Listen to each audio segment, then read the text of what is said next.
Setting up your FortiAnalyzer and FortiManager units is easy with the 4-step setup wizard available on first login. This feature is available starting in FortiAnalyzer and FortiManager version 7.6.7. Let's log into a FortiAnalyzer for the first time and get started. When first logging into FortiAnalyzer, you will be prompted to change the default empty password with a new password. The new password must match the password policy shown here. After the default password is changed, you will be logged out in order to re-log in using the new password.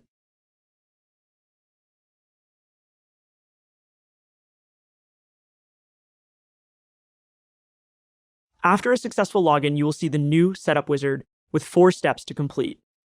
For this FortiAnalyzer device, port 1 is used for management access, from which the user may connect their management address of 192.168.199. Port 2 is used for internet access and has DHCP/IP client enabled by default. Port 2 is assigned an IP address on a subnet that allows it to connect to the internet and Fortinet servers. You can change the network settings by clicking the Configure button. The new FortiAnalyzer wizard can detect network configuration errors such as wrong gateway, IP addresses, or DNS resolution errors. An incorrect gateway IP address is detected and will alert the administrator in this orange area.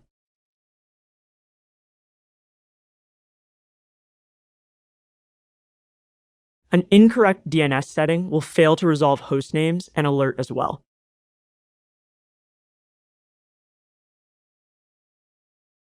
The new setup wizard updates the status to all green in the network topology with the network configured. With the network correctly configured, let's proceed to the next step. Step 2 is to register your FortiAnalyzer device with FortiCare.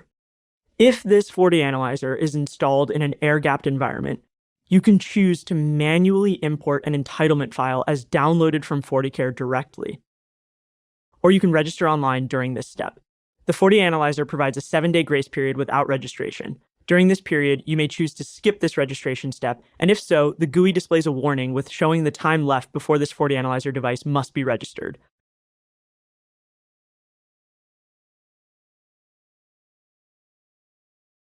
We will skip the registration for now and return later in order to demonstrate updating the hostname.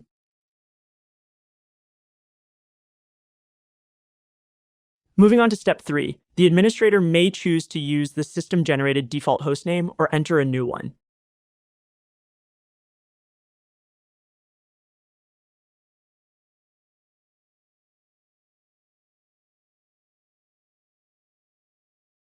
For the 4th and final step, the new setup wizard verifies if the firmware is the latest available and provides an option to upgrade the unit. You may skip this step if needed. The administrator can still do a firmware upgrade from the dashboard page here.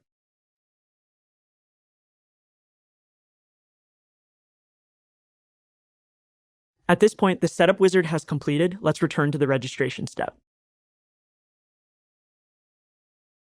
Upon the next login, the setup wizard will start again in order to prompt the user to complete the registration. Incomplete steps are shown in the setup wizard with a white icon.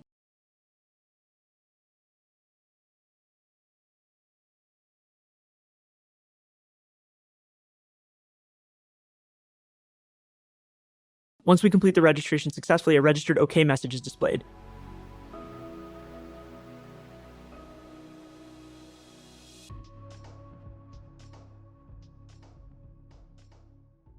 After confirming the firmware version, all of the setup steps are shown green. Now that the setup is complete, you'll be able to log in without the setup wizard opening. Thank you for watching.